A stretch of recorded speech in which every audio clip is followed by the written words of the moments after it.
वेळ आहे. लवकर उमेदवार जाहीर करायची काही घाई नाहीये.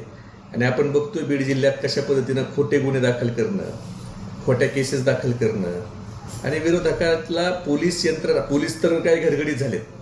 आता नवीन एसपींचा काही अनुभव नाही, पण जुना एसपी तर काही घरगडीसारखंच काम केलं बिचाऱ्यानं. म्हणजे कुणालाही खोट्या गुन्ह्यात आत टाकायचं. आता बबन गीतेंचं एक मर्डरच्या गुन्ह्यात त्यांना आत टाकलं, आमचे प्रदेश उपाध्यक्ष. त्याची काय चौकशी नाही, काही नाही. आम्ही मागणी करतोय सीबीआय चौकशी करा, पण फक्त आपल्या विरोधात कोणतरी उभा राहतोय म्हणून त्याला खोट्या गुन्ह्यात अडकवायचं.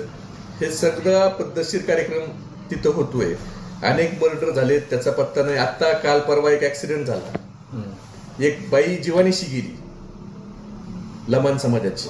तो कुणी केला, कुणाच्या गाडीने तिला चेंगरलं, परळी पोलिसांच्याकडे नोंद आहे ऍक्सिडेंटची. म्हणजे माणसं जीवानीशी जात आहेत, पण ते वरवर सगळं मिटवलं जातंय.